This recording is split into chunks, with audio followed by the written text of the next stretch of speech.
cya company yitwa Genis Media izaba yakoze show hariya mu murenge wa Nyakabanda mu Kigi wacu kuva saa 8 kugeza saa 12 bizabishyushye hazaba ari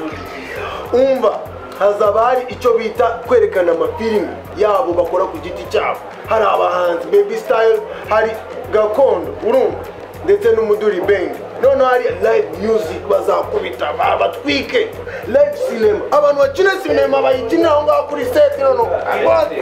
direct bakine na sketch noneho hazaba hari n'abapeti b'abamodo urumva bazi gukora ibintu byiza cyane bose ahubwo we ntuzigera wabo bishabikije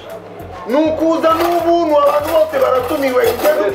ubwira inshuti zawe zose urumva ugenda ubwira inshuti zawe zose abantu bose baratumiwe kuva saa 8 kugeza saa 12 mu Kigi wacu ka Busunzu hariya muri Nyakabanda.